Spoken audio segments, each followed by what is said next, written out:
في عينيك ألق جديد يتكسر على زني، للصبح في عينيك وهج أوله في آخر الدنيا وآخره عندي، للصبح في عينيك أغنية تسمى عاطف الجندي.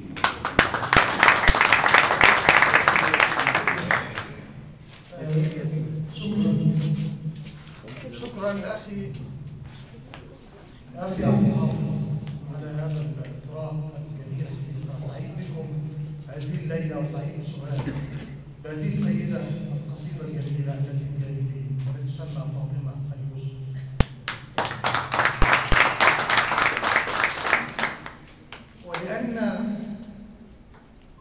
ولأن توريث الطغاة مزلة، ولأن توريث الطغاة مزلة وحديثه في الناس عورة، ولأن تجديد الدماء فريضة كيما يتم الكون ثورة. فكوا القيود وحطموا في خوفكم كيما نقيم الآن ثورة.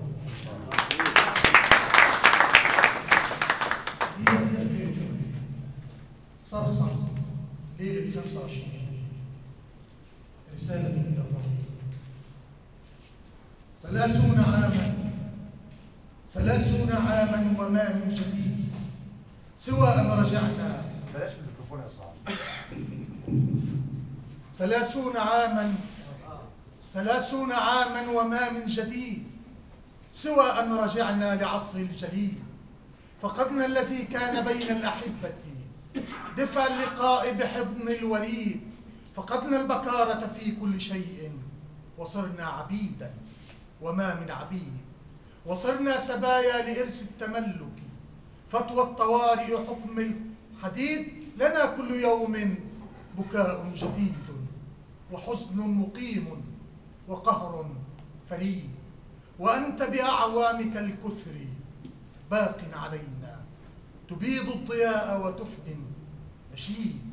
ولو كنت ربا فإنا كفرنا بآيات حسنك ها قد مللنا. وضاق الفضاء وما من مريد. وما كنت يوما رسولا لشيء سوى دعوة للضنا والوعيد. 30 قهرا وما قد شبعت وتبغي المزيد. رصيدك في الحب 0 وفي الفقر شعب وأيامك السود لا تنتهي أو تحيد. شقيقك في البطش في جدة الآن يبكي عليك ويرجوك أن تقتفي دربه كالبريد. الله. تقصد مين يا أستاذ عاطف؟ هناك قصائد أخرى في الثورة لكن سننتقل إلى ثنائية الماء والنار. هل حين غنيت البلاد تماوجت أعطاف ليلى أم قلت أهلا بالمليحة؟ هل يرد النار غير الماء والماء اختصار للحياة وللنشوء؟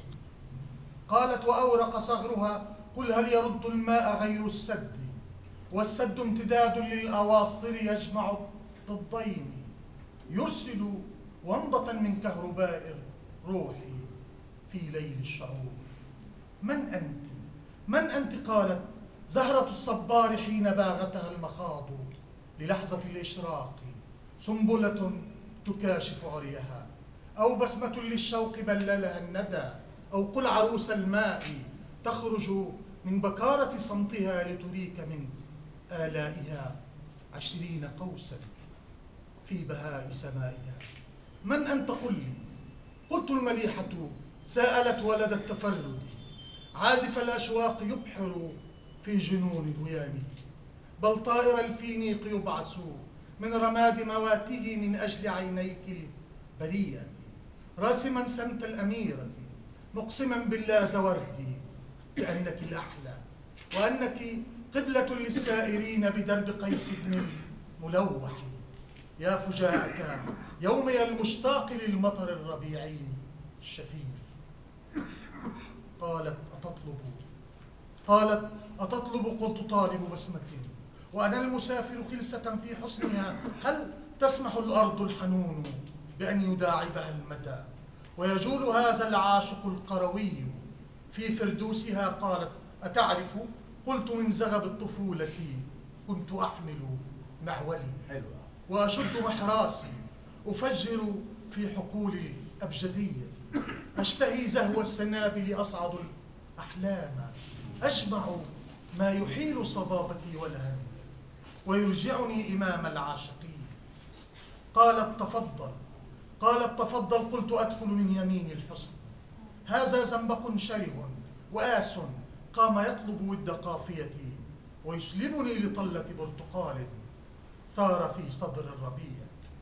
نادى شمال الحسن يا ولد التفرد من هنا، هذا أوان الجني، أقبل أيها الحصان واملأ في سلال الروح فاكهة وزهرا من حنين. فبأي آلاء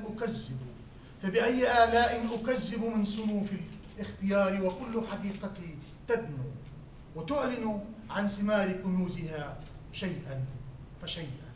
يا زمان الوصل مهلا كي أعيد كتابة التاريخ، ما كان الأوائل في كتاب العشق إلا بعد حمقى، مارسوا لغة التخاطب من بعيد، أدمنوا لغة الإشارة وارتضوا بالقشر من لوز الجنون. إن اختيار بداية التعب اللذيذ تحيلني لثقافة الهكسوس، ممتشقا حسام صبابتي، والكر أقرب ما يكون إلى اختبار النفس في حمى الأتون. جرب هنالك فرصة للبوح، واتلو ما تيسر من قصائد صبحها الوردي، واختبر الحياة ولا تقف بجوار عناب المليحة برهة، فهناك متسع لألف طريقة للقطف من ألق يباغت قصفك الوحشية بالطل الذي يحيي المواتى من انبهار. ماذا سأذكر والرقابة سوف تحذف ما يخط السحر في وصف الذي قد كان أترك للخيال الرحب متسعا لتصور الأحداث في ذاك النهار. وسأكتفي بالقول أني حينما استرعى انتباهي كأس عشق دارت الدنيا وضاعت من فمي لغة القصائد وانمحى صوت الحوار.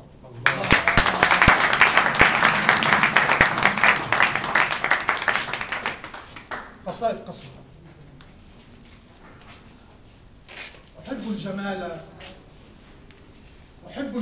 وإن لم أنله، أحب الجمال وإن لم أنله، وأعشق سهم الهوى لم أسله. أكان الذي بيننا حضن ود أم الوهم صار بجنبي يلهو؟ أموت بطعنة حسن وأرضى ولا أبغض اللوم مهما يقله، وأكتب للحب شيئا مثيرا وأجمل شعري ما لم أقله.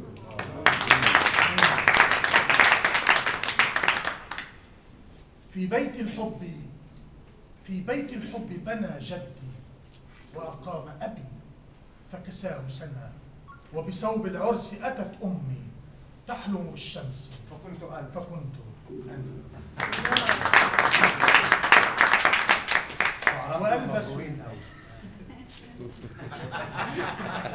وألبس عند الشتاء الكثير ويبقى الصقيع بغير انتهاء. وأعجب حين أرى في المسير نساء يسرن بنصف الرداء.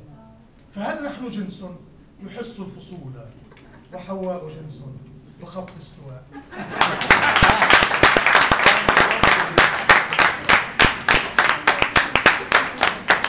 كده تحرش. فعلا التحرش الشعري. من عند فيك بقى.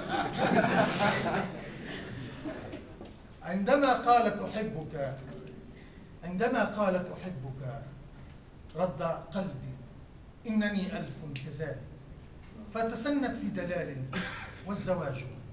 رد عقلي: من هنا تبدو المهالك، إنني في الحب أهلي بينما تبغي الزمالك.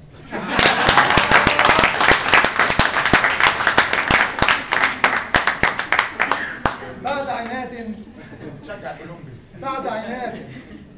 بعد عناد قالت قبل، قلت أقبل. بعد القبلة قالت أحمق، قلت لماذا؟ قالت بعد القبلة ماذا؟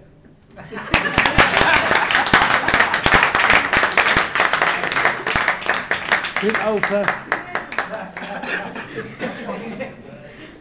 في الأوفى هنا الطبيب: أأنت الطبيب؟ فقلت المثال وما من مثل. وفيما التخصص؟ قلت الغزل. وفيما الهواية؟ قلت نساء إذا كن مثلك ظرفا ودل. فقالت تغزل. فقلت الجمال الذي ملء عيني أراه بلطف أمامك تمل.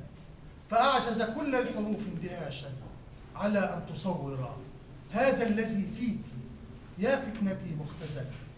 فلا النثر يجدي ولا الشعر يجدي ولا الرسم يأتي بوصف شفيف لهذه المقل.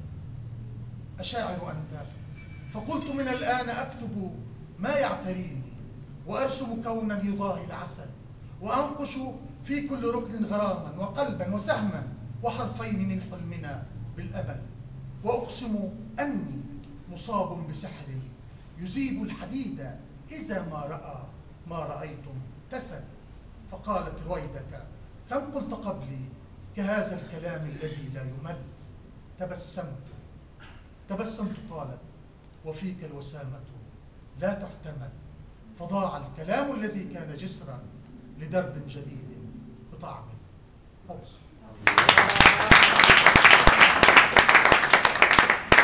أول مرة اكتشف إن عاطف بيلعب بدين.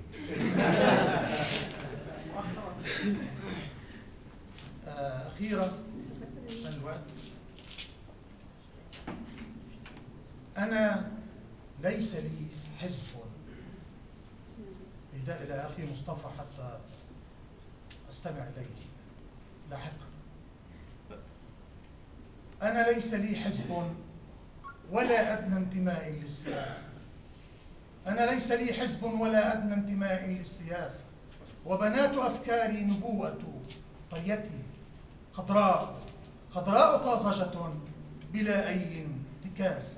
ولأجل عينيك اللتين إليهما تهفو القلوب وتنتشي فيها الحماسة. ولأجل هذا الصبح في الوجه المطل ببسمة والقلب زنبقة وماسة. أعطيك أغلى ما سأملك يا حبيبة عمرنا. أعطيك صوتي في انتخابات الرئاسة.